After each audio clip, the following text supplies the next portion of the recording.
Okay, welcome back. This is Brittany with Marvel and Make, and today I'm going to walk you through my freezer. So last video that I did, it was I walked you through my pantry and everything that I keep on hand. I am a from scratch cook. Super important to me that everything is from scratch, and a freezer is essential to preparing meals from scratch. So let me show you what I got. I actually have 4 different freezers. Two of them are pretty small, and then I've got a stand-up freezer and then also a chest freezer. So I'm going to start with the freezer that's in the kitchen. We'll see what's going on in here. Okay, freezer number 1 is the kitchen freezer. Let's see, in here, I do kind of have things organized. I don't really know what my logic is. We don't have an ice maker, so we have like old school ice cube trays that I just refill. I have some popsicles for the boys. So what I will do for popsicles is, like, if I've got kefir juice, I'll make some kefir juice popsicles, or I'll, like, if I have like any, like, sometimes I'll do like a smoothie with some raw milk yogurt and just put them in a popsicle mold. Let's see. Okay, I've got liver. This is my Lifesaver. So these are beef liver cubes. And what I do is I take beef liver and I puree it and then freeze it. These are basically like 1/3 of a cup measurements. It's like a larger, like, whiskey cube tray that I freeze them in, and then I pop them out and I put them in a freezer bag. So I have pureed beef liver ready to go in like smaller measurements for throwing into chili or meatloaf or anything else where I'm using ground beef, and I have a lot of seasoning in there so that it masks the taste of liver, because actually everyone in the family likes liver except for me. So I have to hide it from myself, but that's how we get it into our diet. Okay, I've got a couple of bags of breadcrumbs. This is super useful to have on hand. You just toast up any old bread, or I should say like day-old bread or couple-day-old bread. You toast that up and then just, again, blend it in. I use the food processor. You could use a blender. I don't add any seasoning to it, so it's just like unseasoned breadcrumbs that I can use in recipes. Okay, I have basil and rosemary. The way that I thaw these is that you can kind of see these are in like these larger cubes. So you basically just can chop an herb up really, really fine and then stuff your ice cube trays and cover it with olive oil and freeze it.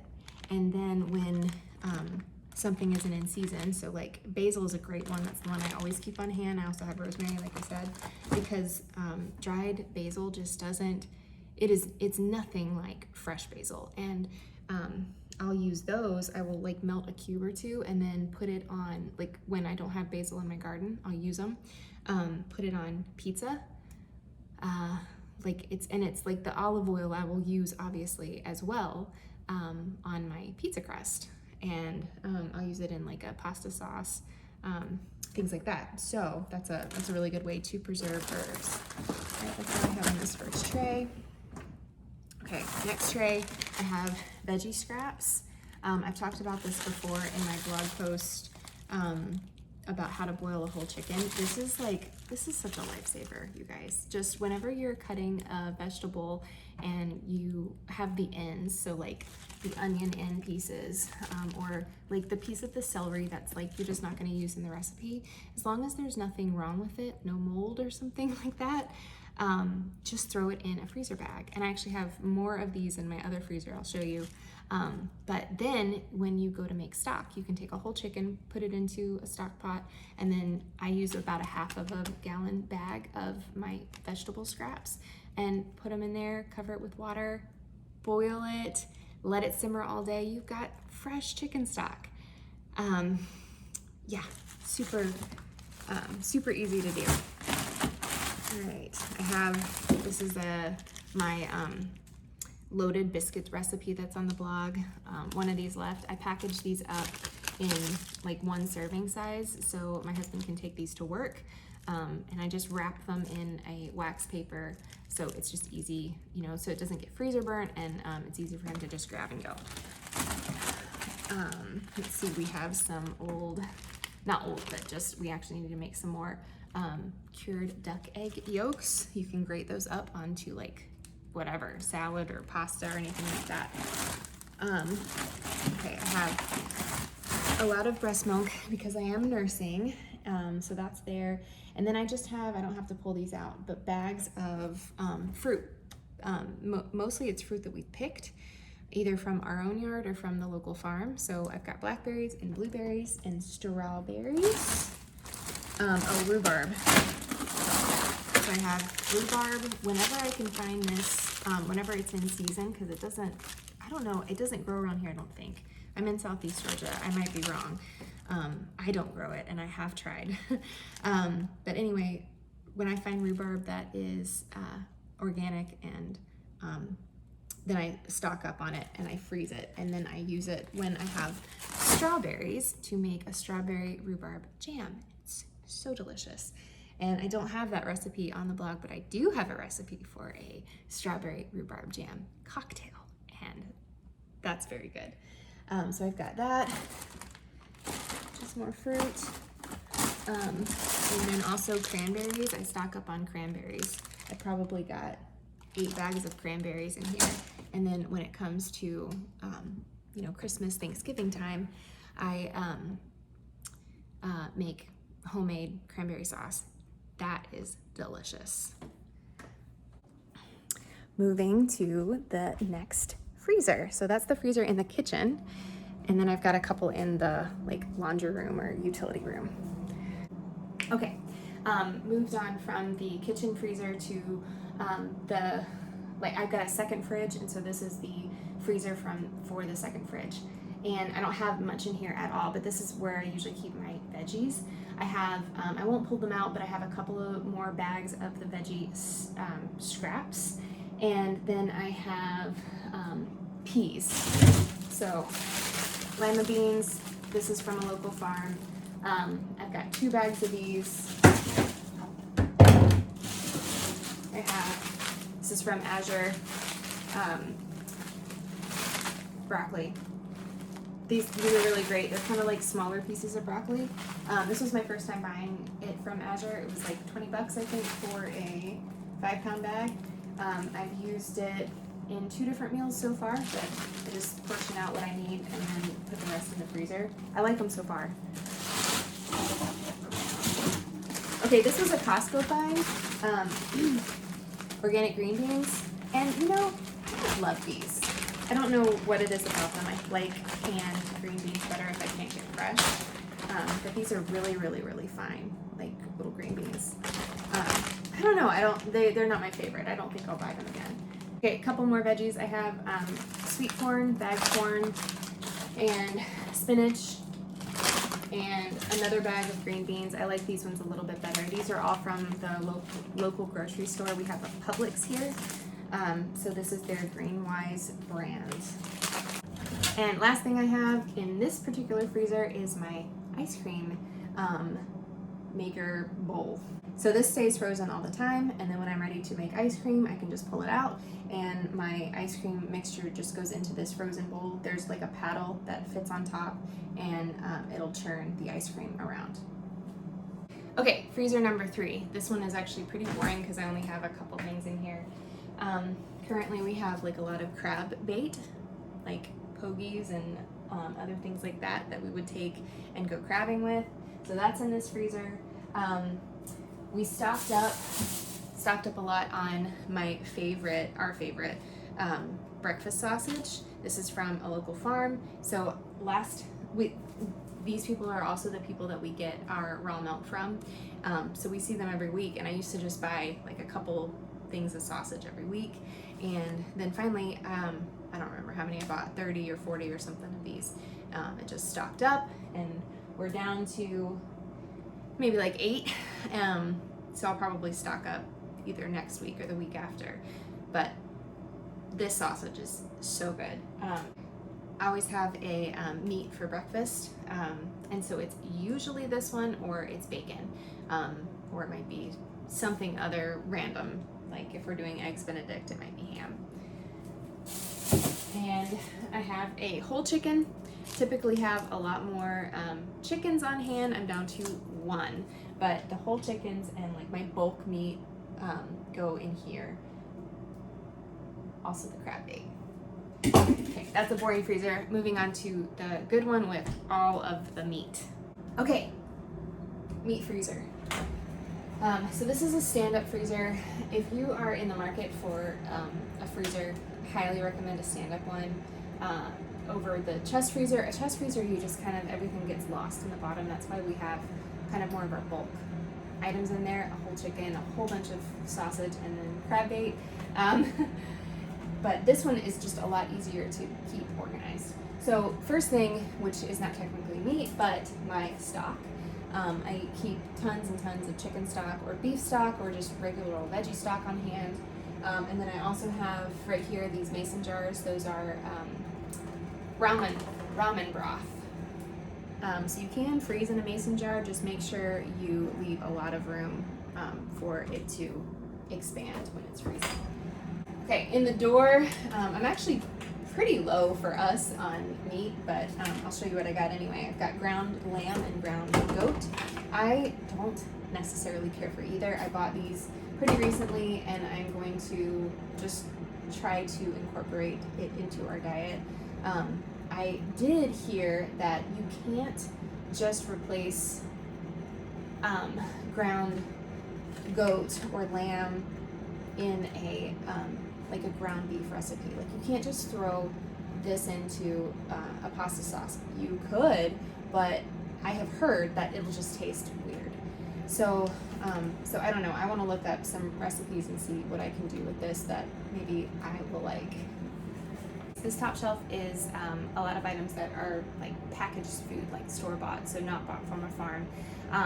I buy probably a solid 90 to 95% of our meat from farms, and I really recommend that. I have an article that I will link below on how to source meat from local farm.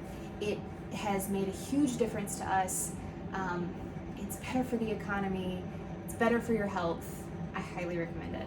But sometimes I will buy, if I find organic, I will buy meats. So these are this may have been a Costco find, I don't actually remember, but just lunch meat, roasted turkey breast, for just the occasional time that we need that.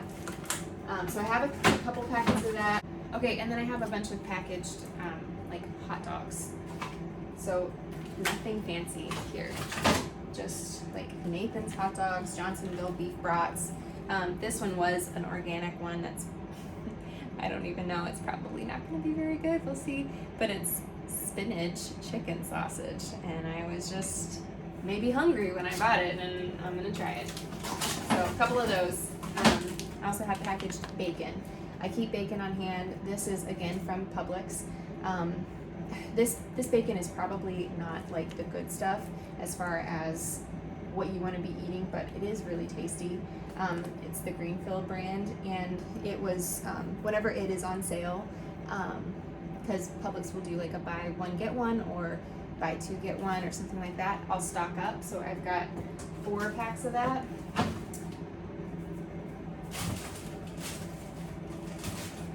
Okay, and then I have these are also store-bought, but I've packaged them. So these are pork chops, and what I do when I package, well, I guess I'll zip it.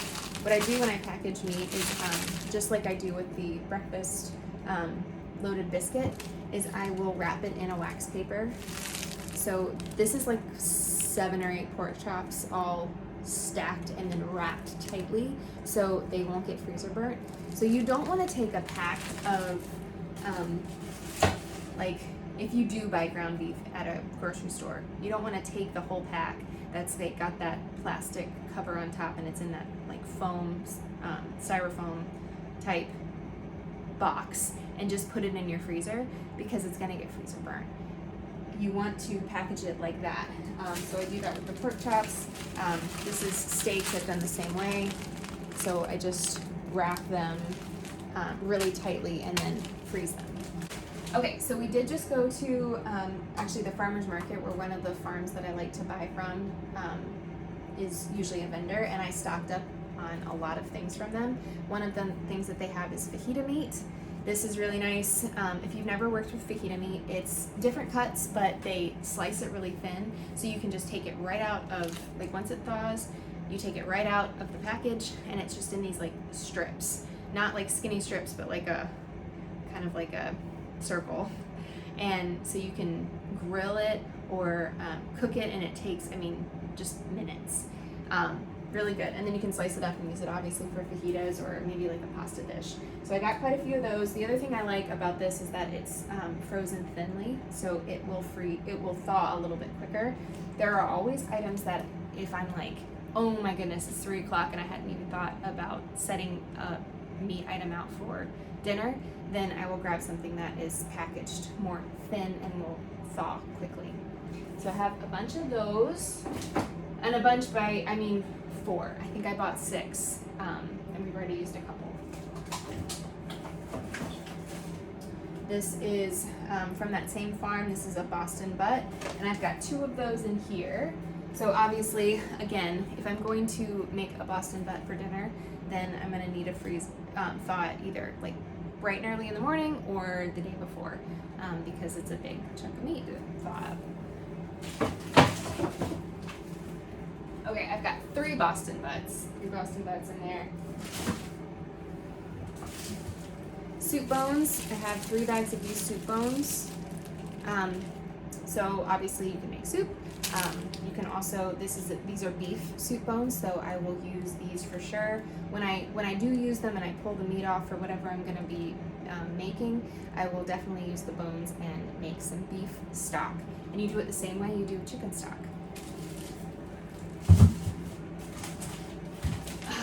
This is heavy. Pork fat, so I can render this down and make lard. I will get to the fridge. I'll do a whole nother video for what we keep in the fridge, but we use tons of lard. Everything is cooked in lard or butter. And if it's not cooked in lard or butter, it's cooked in bacon grease. And it's really good for you. I grew up thinking it wasn't, and it's so good for you. So cook everything in lard or butter, bacon grease, or tallow. I don't love tallow. I actually do use tallow for like skincare items, but I just don't love the taste of tallow. So,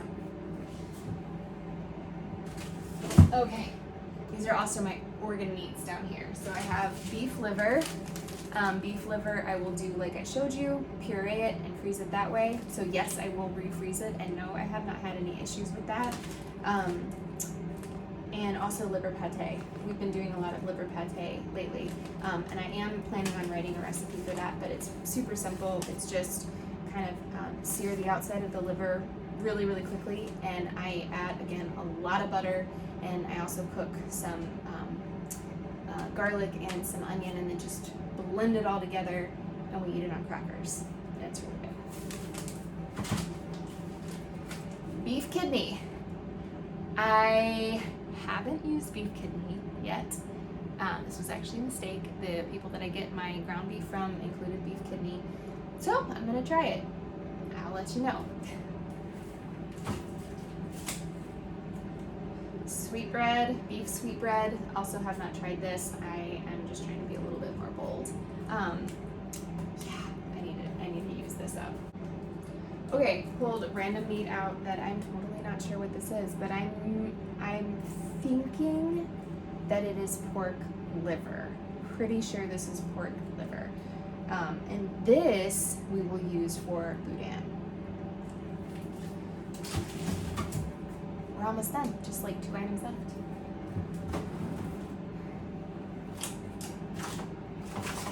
Yeah, almost done. So from the same farm that I just stocked up from, I got cube steak, and again, this is really a thin package, so it thaws quickly, and I got like 20 of those, so that's in the very bottom drawer. And the other thing that I keep on stock, and and is my savior for every meal is ground beef. And I have this one, and then also packaged thin. So this is Brittany planned dinner, and we're having this ground beef, and this is, I forgot, and it's 3 o'clock, and I'm just gonna grab a ground beef and we'll figure it out. Ground beef is one of those things that, my goodness, you can use for anything. Beef and rice casserole, I have that recipe, hamburger casserole, spaghetti, tacos, nachos. It's just, it's so easy, you can't really mess it up. So, ground beef.